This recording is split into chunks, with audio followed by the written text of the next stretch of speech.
Hola, ¿cómo están ustedes? Buenos días, buenas tardes, buenas noches. Voy a desarrollar la clase prevista para la semana del 13 de abril del 2020, concretamente referida a la unidad 8 de nuestro programa, que abarca diligencias preliminares, beneficio de litigar sin gastos y la demanda. Como les voy a comunicar por vía tanto del campus como del blog, tengo ya el programa reformulado a título tentativo, no me quise apurar, no me quiero apurar, pero para que ustedes, por lo menos, si se mantiene el cronograma académico comunicado por la facultad del fin de semana anterior, tengan clara la distribución de las clases virtuales a partir de esta semana, a razón de una por semana, para lo que resta de mayo, y para el mes, perdón, para lo que resta de abril, y para el mes de mayo, y las clases presenciales a partir del 1 de junio. En esa etapa van a recibir o vamos a desarrollar clases presenciales, teóricas, entre comillas, el bloque de 4 clases prácticas, más el examen parcial 1, el examen parcial 2, los exámenes complementarios 1 y 2, y el examen final. Allí van a tener en ese documento que les voy a pasar todo el detalle. Al mismo tiempo, sigo aguardando consultas o dudas de parte de ustedes, así como que completen las guías o las autoevaluaciones más bien que les vamos remitiendo. La estadística que nos proporciona Google indica que muy pocos de ustedes las están aprovechando. Bien, entonces vamos al tema a tratar, o a los temas a tratar en la unidad de hoy.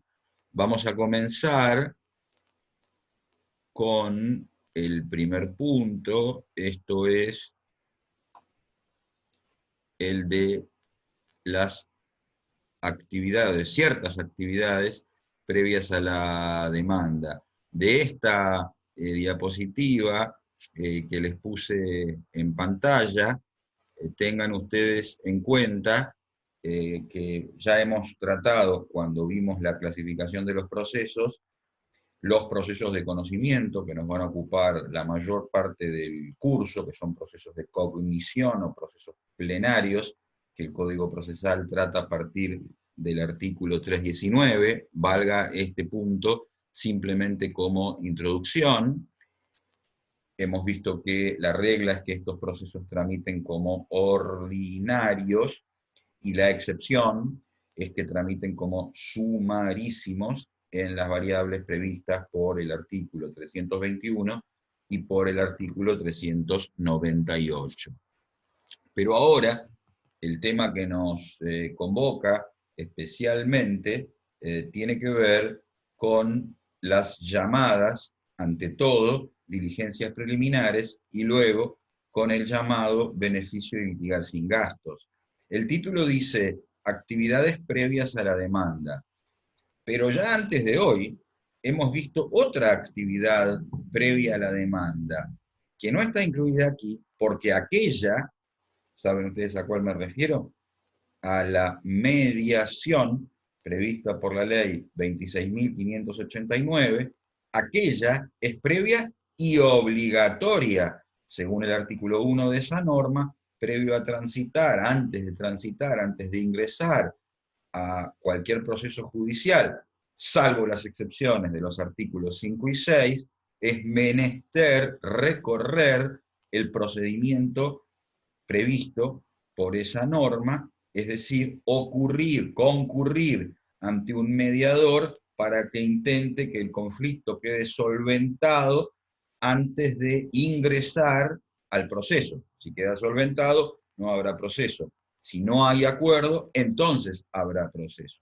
Las actividades que analizamos hoy no son como aquellas obligatorias, son facultativas. De darse las circunstancias que las justifican, entonces recorreremos o utilizaremos estas vías. En primer lugar, las diligencias preliminares son aquellas que están tratadas a partir del artículo 323 de nuestro Código Procesal y hasta el artículo 329. Retrocedo un momento, compruebo que estamos grabando, vuelvo, digo 323 a 329 de nuestro Código Procesal. Se trata de, en este género, de dos especies. La primera se denomina medidas preparatorias, pero me falta darles el concepto. Las diligencias preliminares, como ven en la pantalla siguiente, son aquellas que tienen por objeto, son actos procesales que tienen por objeto fijar determinadas características del proceso, sea para su correcta integración o formación, sea para la preservación o conservación de pruebas. Vean ustedes que este género permite una división, o comprende, si se quiere, dos subespecies o categorías, diferentes entre sí. Las medidas preparatorias que se desarrollan, que se enumeran en el artículo 323, y las medidas de prueba anticipada que se enumeran en el artículo 326. Veamos. Las medidas preparatorias, como ven en la pantalla, consisten en una serie de posibilidades conferidas al futuro actor o al futuro demandado a fin de poder obtener una serie de datos necesarios para la redacción de la demanda, futuro actor, de la contestación de demanda, futuro demandado. Luego abordaremos la prueba anticipada. Pero ahora tengan ustedes a la vista el artículo 323. La tarea del abogado consiste, a esta altura, en redactar una pieza esencial para el desarrollo del proceso. Si fuera el ajedrez, se trata de la apertura, redactar la demanda, como veremos hoy, artículo 330 y concordantes del Código Procesal. A tal fin, es menester que él cuente con información, con una serie de datos, y si existe alguno de esos datos a los que no puede acceder por las suyas, en la tarea de preparación de la demanda, en la tarea que Falcón denomina instrucción del proceso civil, entonces tendrá que tratar de subsanar esa deficiencia pidiendo la intervención del órgano jurisdiccional. De eso se trata cuando hablamos de medidas preparatorias. Entonces, para preparar, para integrar debidamente la demanda con la información necesaria, puedo pedir la intervención de la jurisdicción. De todos los incisos que trae el artículo 323, voy a tomar solo algunos. Fundamentalmente, el caso más utilizado es el del inciso primero.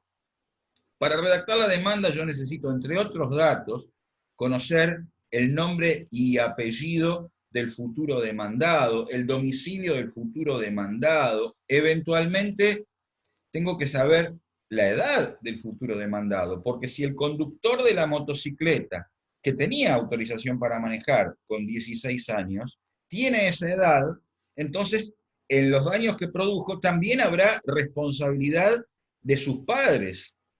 En cambio, si tiene 18 años, la responsabilidad será solo de él. El dato de la edad puede ser muy importante, vinculado con también la capacidad. ¿Es capaz plenamente de ejercicio o tiene una restricción a su capacidad? Vinculado con la legitimación. ¿Quién es el dueño de la motocicleta? ¿El adolescente o su padre o un tercero? porque está prestando un servicio de reparto de comida, supongamos. ¿Tiene capacidad plena o no tiene capacidad plena? ¿Está legitimado? ¿Quién es el responsable de los daños que se producen en un edificio en construcción? ¿El propietario del terreno? ¿El arquitecto a cargo que está dirigiendo la obra? ¿Ambos? ¿Quién es el arquitecto? ¿Quién es el propietario? ¿Y el animal que causó un daño? ¿Quién es el propietario de ese animal? Distintas hipótesis, distintos supuestos que pueden estar vinculados con la edad, con el nombre, con la capacidad, con la legitimación. El que causó el daño, ¿es argentino o es extranjero? Dato que puede ser o puede tener incidencia para la determinación de la competencia. Cualquiera de esos datos que yo no pueda obtener por las mías, tendré que tratar de obtenerlo requiriendo una medida preparatoria al juzgado en todos estos ejemplos, los más comunes, en base al inciso primero del artículo 323. Le pido al juez que intime al futuro demandado a brindarme esa información y que lo notifique a tal fin por cédula, en soporte papel, al domicilio que denunciaré como real o como legal, según sea una persona humana o sea una persona jurídica. Les voy a dar algunos ejemplos de otros incisos bastante menos utilizados. El inciso segundo se refiere a la hipótesis de la exhibición de la cosa mueble respecto de la cual se entablará la demanda.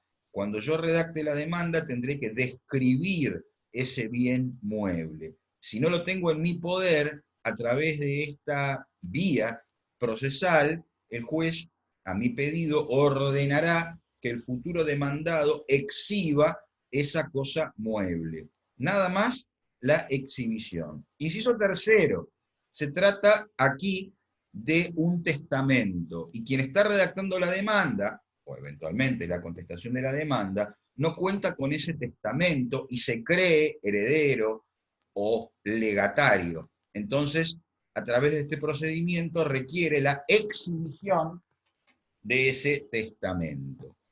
Inciso quinto, se trata, por ejemplo, de demandar a una persona jurídica, como puede ser una sociedad comercial o eventualmente un consorcio de propiedad horizontal. Y para redactar adecuadamente la demanda hacen falta datos que surgen del, por ejemplo, estatuto de la sociedad anónima o de un acta de asamblea del consorcio de propiedad horizontal. Y no tengo manera de acceder a esa documentación si no es a través de este camino. ¿Vale? Entonces, como ejemplo, el inciso quinto. Luego, dos ejemplos más.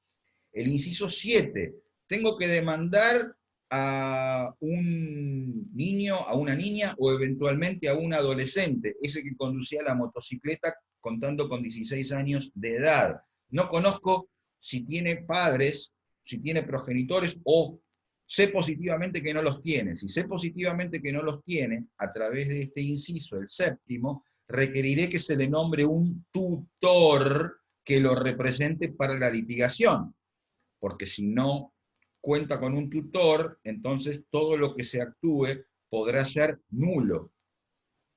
Y el inciso 8, que es claro desde el punto de vista didáctico, aunque les confieso, nunca lo vi aplicar en la realidad, se refiere al supuesto en que el demandado se domicilia, el futuro demandado, se domicilia en el, se domiciliará, se mudará al extranjero. A mí me consta que vive en la República Argentina, pero que dentro de pocas semanas se va a vivir afuera. El procedimiento para notificar, como veremos en el temario de la clase de hoy, a una persona que se domicilia en el extranjero, no es por cédula, sino que es por exhorto diplomático, un sistema de notificación directo de las resoluciones judiciales que es complejo, lleva mucho tiempo y es costoso. Entonces el inciso 8 del 323 me permite requerirle al juez que lo intime a constituir un domicilio procesal al solo efecto de la notificación de la demanda en la ciudad de Buenos Aires.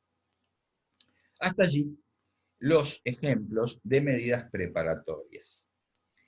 Pasamos ahora a la segunda especie del género, las medidas de prueba anticipada. Aquí me ubico en el artículo 326. Fíjense, la primera ilustración o la primera imagen corresponde a las medidas preparatorias. El abogado está consultando libros para redactar la demanda y cuando la redacta necesita datos. La segunda imagen corresponde a la prueba anticipada. Aquí el supuesto es diferente. La prueba anticipada corresponde a la preservación o conservación de las pruebas. Cuando, y aquí está el supuesto fáctico, se teme que al tiempo de la producción de los medios probatorios, ya estos medios no estén a disposición del litigante. ¿Por qué? Porque queden destruidos por cualquier razón, como podría ser porque quien vaya a perjudicarse con esas pruebas las destruya, lo haga intencionalmente. Entonces se trata de cuidar la prueba. Recordemos, ¿cuándo se producen los medios de prueba? Y aquí siempre, en todas las clases, tienen que tener ustedes presente la etapa procesal que estamos transitando. ¿Recuerdan las etapas procesales? La primera es la etapa introductiva. En esa etapa vamos a presentar la demanda. Y la segunda es la etapa probatoria. En esa etapa se van a producir las pruebas. Quiere decir que va a transcurrir un tiempo, semanas o meses, hasta ingresar a la etapa probatoria. En ese interín podría ocurrir que el demandado, el futuro demandado, eventualmente el futuro actor, impidiese que la prueba produzca su resultado. Por ejemplo, si necesito acreditar un contrato por vía de los correos electrónicos intercambiados entre las partes, es posible que quien vaya a verse perjudicado evite que esa prueba vaya a producirse en el proceso, destruyendo el correo electrónico, realizando el procedimiento técnico necesario para que los registros desaparezcan del disco rígido, por ejemplo.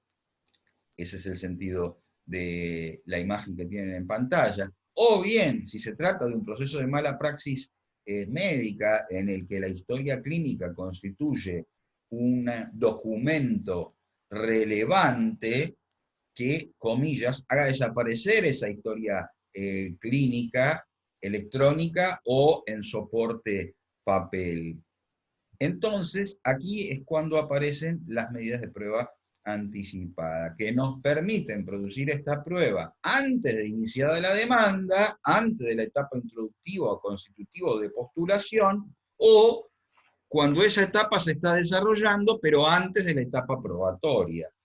El artículo 326 permite entonces que, por ejemplo, se produzca esta prueba con relación a testigos de avanzada edad o enfermos, gravemente enfermos o próximos a ausentarse del país.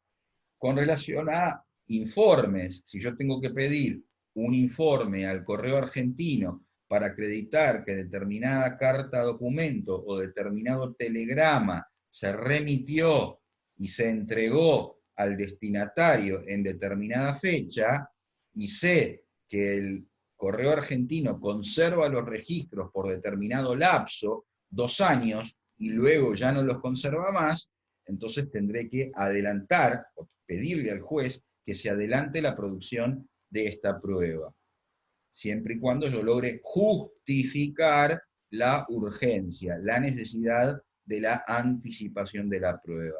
Del mismo modo, si tengo que acreditar que un edificio o de un edificio en construcción se están produciendo perjuicios hacia un departamento o un edificio lindero, trataré entonces de pedirle al juez que nombre un perito arquitecto o perito ingeniero civil ahora, no en la etapa probatoria, para acreditar ahora la relación de causalidad entre el daño y la obra. porque si espero a la etapa oportuna, normal de producción de la prueba, posiblemente esta acreditación de la relación de causalidad ya sea mucho más difícil. Y el código en el 326, inciso cuarto, prevé de manera expresa la hipótesis que les daba hace un momento como ejemplo del secuestro de la historia clínica, pensado especialmente para los casos para los procesos de mala praxis médica. Piensen ustedes en el caso que tuvo tanta trascendencia público-mediática hace un año y medio o dos, de la periodista Débora Pérez Volpin, para imaginarse el ejemplo. En este caso, el artículo, o en estos casos, digo, para este instituto de la prueba anticipada, vean ustedes, contemplen ustedes el artículo 327, inciso primero, no, sin inciso, 327 del Código Procesal, que trae a colación el principio de contradicción o bilateralidad de audiencia que estudiamos en su momento en la unidad de principios procesales, y lo aplica para la prueba, para la producción de la prueba anticipada. Esto significa que hay que darle la oportunidad a la contraria o futura parte contraria de participar y de controlar la producción de la prueba anticipada. ¿Y cómo se manifestaría? En el ejemplo del testigo, si el juez acoge la petición, esta fue debidamente fundada y convenzo al juez de la necesidad de producirla en forma adelantada, el juez ¿qué hará? Fijará una audiencia para la declaración del testigo. Y entonces a esa audiencia va a haber que convocar a la futura parte contraria para que tenga la oportunidad de fiscalizar el desarrollo de esta prueba e incluso de formularle preguntas al testigo. Si se tratara de una prueba pericial anticipada, habrá que designar al perito y notificar a la futura parte contraria para que tenga la oportunidad de ofrecer puntos de pericia, de ofrecer un consultor técnico y de participar de los actos que el perito arquitecto realice cuando concurra al edificio a inspeccionarlo. Bien, todo esto salvo excepciones. ¿Por qué? ¿Cuándo corresponde hacer excepción a la regla del artículo 327? Cuando no haya tiempo suficiente para notificar a la contraria, y entonces la norma prevé que controlará la diligencia el defensor público oficial integrante del Ministerio Público. Y esa urgencia también podría estar dada por la inconveniencia, es decir, esa justificación de hacer excepción al principio de bilateralidad, podría estar dada por la inconveniencia de notificar a la contraria. Porque si yo necesito secuestrar la historia clínica y le aviso antes a la institución que voy o al médico que voy a concurrir a secuestrar la historia clínica, le doy la oportunidad, eventualmente, de que la destruya o de que la altere. Entonces aquí hay que jugar con un, comillas, factor sorpresa. Esta es la excepción a la regla, que además demuestra la tesis que nosotros seguimos, de Falcón y de Rojas, que dice que la prueba anticipada constituye un subsistema de los sistemas o medidas cautelares que estudiaremos al final de nuestro curso, en la última unidad de nuestro curso. Bien, hasta aquí estas actividades previas a la demanda que tienden a preparar, a integrar la demanda o la contestación, medidas preparatorias, y a preservar la prueba anticipada. Pasamos ahora a la otra subespecie, si se quiere, de este género, a un instituto que se denomina beneficio de litigar sin gastos, que tiene su tratamiento en nuestro Código Procesal, Civil y Comercial de la Nación entre los artículos 78 y 86. A los fines de introducirlos a esta temática, tengo que recordarles que constituyen, como hemos visto en su momento, uno de los fundamentos constitucionales del derecho procesal, el principio o la garantía de la igualdad ante la ley que consagra el artículo 16 de nuestra Carta Magna. Todos los ciudadanos son iguales ante la ley. Ahora bien, observen ustedes que entre los requisitos para iniciar una demanda que estudiaremos, encontramos que como regla, según la ley 23.898, si se trata de una pretensión de condena a pagar una suma de dinero, hay que pagar la tasa de justicia. Y tomo un ejemplo que emplearé en la clase de hoy. Si una persona conducía su vehículo y sufre un accidente, un siniestro, que produce la destrucción total del automóvil, y tenía contratada con una aseguradora la cobertura de este riesgo, en virtud de un contrato de seguros instrumentado a través de una póliza, corresponderá que, acreditada la destrucción total, la compañía de seguros le pague el valor previsto en la póliza. Si la compañía de seguros no lo hace, incurre en un incumplimiento contractual que habilita al asegurado a reclamar, si no hay acuerdo en la mediación, en un proceso de conocimiento ordinario, el pago de la indemnización prevista por el contrato. Ahora bien, tiene que pagar el 3% en concepto de tasa de justicia. Si esa persona no está en condiciones de pagar la tasa de justicia, no va a poder litigar, no va a poder cumplir este requisito de admisibilidad.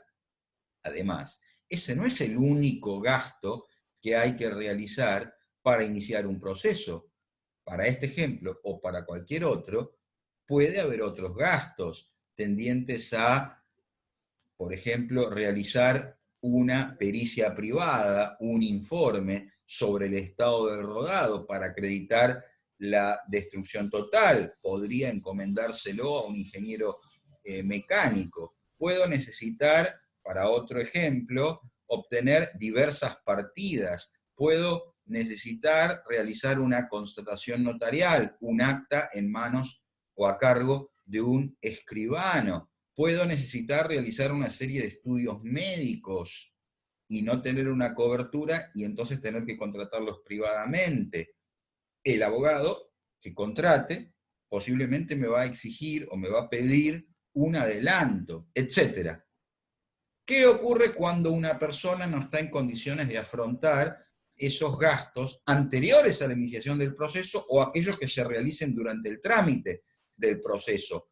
Como por ejemplo el anticipo de gastos a un perito, como por ejemplo el anticipo de gastos a un martillero, como por ejemplo el diligenciamiento de cédulas en los términos de la ley 22.172, o el diligenciamiento de un oficio en calidad de prueba informativa. Si la persona, al no poder abonar esos costos, no le permitimos litigar, entonces estaríamos violando el concepto de acceso a la justicia, estaríamos afectando la igualdad ante la ley. Ese es el sentido de este instituto, que le permite, que le facilita la litigación a las personas, y uso las palabras del artículo 78, carentes de recursos. Y entonces aquí viene la pregunta siguiente. Para poder transitar el camino del beneficio y litigar sin gastos, ¿tiene que tratarse verdaderamente de un indigente? No. La jurisprudencia nos marca que, por ejemplo, una persona que es titular de un bien inmueble, su vivienda, un titular de un rodado, que utiliza para trabajar, de todos modos tendrá derecho a acceder al beneficio de litigar sin gastos. El procedimiento, se los sintetizo, tramita por vía de incidente. El incidente, o el formato de un incidente, indica que se trata de un instrumento previsto por las normas procesales para el desarrollo de cuestiones accesorias a la cuestión principal. La cuestión principal es el litigio contra la aseguradora. La cuestión accesoria es acreditar que no estoy en condiciones de afrontar los gastos del juicio ante el juez para que éste me permita desarrollar el proceso principal sin pagar esos gastos. Entonces estamos hablando de que el incidente es la estructura para tratar una cuestión accesoria que me permita desarrollar la cuestión principal. Este incidente se puede promover antes de iniciar el proceso o durante el proceso, teniendo como límite, en general, la audiencia preliminar del artículo 360 del Código Procesal. El escrito que encabeza el incidente, también llamado demanda incidental, requiere fundamentalmente cumplir con los siguientes requisitos. Primero, mencionar los hechos en los que se va a basar la demanda principal. En mi ejemplo, relatar las principales circunstancias del contrato de seguros, del hecho que generó la destrucción total y del incumplimiento de la aseguradora. Segundo, ofrecer los medios de prueba tendientes a justificar, a comprobar la imposibilidad económica o financiera de afrontar los gastos del proceso, del futuro proceso. Y tercero, hay que acompañar al escrito, que es la cabeza del incidente, el interrogatorio y las respuestas de los testigos. Se trata aquí de acompañar la declaración de los testigos. Esta prueba, la testimonial, a diferencia del régimen, que es la regla para producir los testimonios, para producir la prueba testimonial en el estadio normal del proceso, esto es la etapa probatoria, no se desarrolla lugar de los actos procesales en el juzgado, sino que se desarrolla normalmente en el estudio del abogado de la parte actora. Yo convoco a los testigos a mi estudio y les tomo la audiencia. Les hago las preguntas, me dan las respuestas y vuelco todo ello en un acta conforme el principio de oralidad actuada. Y acompaño este acta conteniendo las declaraciones testimoniales por escrito a la demanda incidental, al escrito que encabeza el incidente. Luego, ¿cómo sigue el procedimiento? Se le da la oportunidad a la parte contraria o futura parte contraria de controlar, de fiscalizar la prueba, eventualmente también de ofrecer prueba tendiente a neutralizar la prueba producida por el sujeto activo, y se incorpora un sujeto, un interviniente procesal que hasta ahora no hemos visto, y es el órgano encargado de controlar, de verificar el pago de la tasa de justicia, que se denomina en la jerga representante del fisco, y cuya función está a cargo de la AFIP, Administración Federal de Ingresos Públicos. Así que si soy el abogado de la actora solicitante del beneficio, tendré aquí como contrarias a la futura parte contraria, la demandada, y al representante del fisco. Con la participación de ellos se producen los distintos medios de prueba.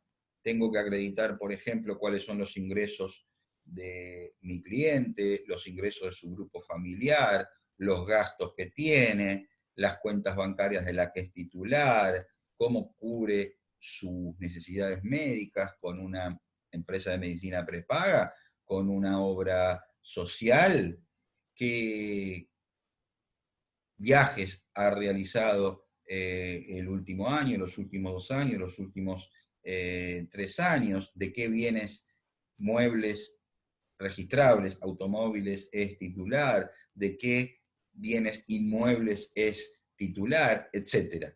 Luego de toda la actividad probatoria, el juez se va a expedir dictando una sentencia interlocutoria, según veremos, artículo 161 del Código Procesal, y va a tener dos posibilidades: o acuerda o concede el beneficio de litigar sin gastos, o lo rechaza. Si lo concede, lo puede conceder al 100% o lo puede conceder en un porcentaje, por ejemplo, al 50%.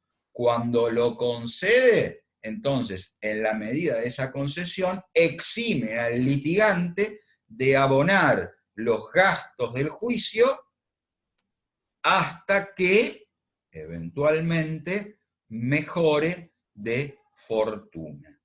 Esta resolución tiene una particularidad consistente en que puede ser modificada en cualquier momento, siempre y cuando se acrediten nuevas circunstancias.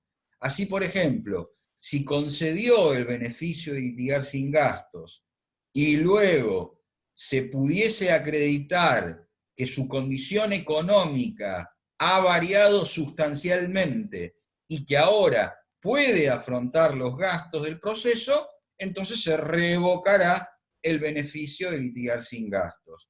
En el caso inverso, si se le rechazó el beneficio, pero luego surgen nuevos medios de prueba, surgen nuevas pruebas que permite comprobar que ahora no los puede afrontar, entonces se dejará sin efecto la resolución que no lo concedía, que lo declaraba inadmisible, que lo desestimaba, y se le concederá el beneficio de litigar sin gastos. Cabe anotar que mientras tramita el beneficio de litigar sin gastos, el artículo 83 del Código Procesal concede un beneficio provisional. Veamos ahora, a esta altura, y antes de culminar el primer bloque, dos ejemplos de aplicación de algunos de los conceptos que vimos en esta fase de la clase. En primer lugar, un ejemplo relativo a prueba anticipada. Observen ustedes aquí, el juez de primera instancia había rechazado la producción de una prueba anticipada consistente en un peritaje o dictamen pericial informático, porque el actor consideraba necesario acreditar la autenticidad de un correo electrónico que había recibido de la demandada, pidió que esta prueba se produjera anticipadamente y el juez de primera instancia lo rechazó. Noten ustedes aquí que la Cámara de Apelaciones en lo comercial, en lo que les resalto, marca la distinción que ya vimos hoy entre medidas preparatorias y medidas de prueba anticipada. Dice que la ley de forma reconoce a la parte, alude al Código Procesal, la posibilidad de producir prueba fuera de la etapa procesal correspondiente cuando tuviese motivos justificados para temer que su obtención en aquel estadio pudiese resultar imposible o muy dificultosa. Pero remarca, debe estar fundado en circunstancias objetivas y concretas y no provenir de meras especulaciones. y concluye que el mero temor del recurrente, sin elementos que avalen tal actitud, sobre la eventualidad de que la prueba pudiera ser destruida por la contraria, al anoticiarse de que ha sido ofrecida en el marco de la litis, no constituye un argumento idóneo para admitir su pretensión. Les cuento que este es un criterio restrictivo, no necesariamente esta es la jurisprudencia mayoritaria en general en la justicia nacional, pero es una de las miradas. Por lo tanto, y en función de ese argumento, la Cámara de Apelaciones rechazó el recurso de apelación. Y ahora veamos un ejemplo de beneficio de litigar sin gastos, de una resolución judicial que lo concedió. Aquí les he remarcado de esta resolución, que tiene varias páginas, solamente algunos capítulos. Les remarco que tiene un análisis relativo a varias personas, porque fíjense, Fernández, Celedonia y otros. Es un caso en el que estamos en presencia de un litisconsorcio activo. Hay varios actores y todos esos actores piden el beneficio de litigar sin gastos. Me voy a concentrar, porque sirve para lo que les quiero explicar, en uno solo de los actores. Observen ustedes, dice la resolución de primera instancia: el beneficio de litigar sin gastos autorizado por el artículo 78 del Código Procesal debe ser acordado por los jueces según su prudente arbitrio, sin que sea necesario para ello probar la indigencia o pobreza del solicitante, como les remarcaba al principio. No solo se le otorga a un mendigo el beneficio de litigar sin gastos. Fíjense, y aquí aborda el caso de una de las litis consortes activas, una de las codemandantes. Respecto de Fernández, de la prueba testimonial producida con arreglo a lo dispuesto por el artículo 79, surge que la peticionante no posee bienes de fortuna, que el único bien que posee junto a su marido es un automotor taxi, que es jubilada, es decir, tiene ingresos, y que su grupo familiar se encuentra compuesto por su marido y sus 4 hijos. Así, de la prueba informativa producida, surge que, según informe del registro de la propiedad inmueble y del CINTIS, de Fojas tal y de Fojas cual, no registra titularidad de bienes a su nombre. De la numerosa prueba informativa producida respecto de diversas entidades bancarias, se desprende que posee una caja de ahorro en el Banco Galicia con un saldo de 150.342.000 pesos. Y luego, analizando la situación de esta actora, termina diciendo: de la prueba incorporada al presente proceso incidental, surge que en atención a la situación actual de los peticionantes, se ven impedidos de afrontar los gastos que irrogaría la tramitación del proceso principal. De tal manera, considero que en el caso en examen se encuentran reunidos los requisitos necesarios para la viabilidad del beneficio en cuestión. Así que, de esta manera, ven ustedes la aplicación de los recaudos que vimos para el procedimiento del beneficio de litigar sin gastos. Voy a dividir la clase de hoy, como solemos hacer, en 2 partes, de manera que terminamos la primera parte. Los saludo en sentido figurado. Hasta la próxima etapa, la segunda de la clase de hoy.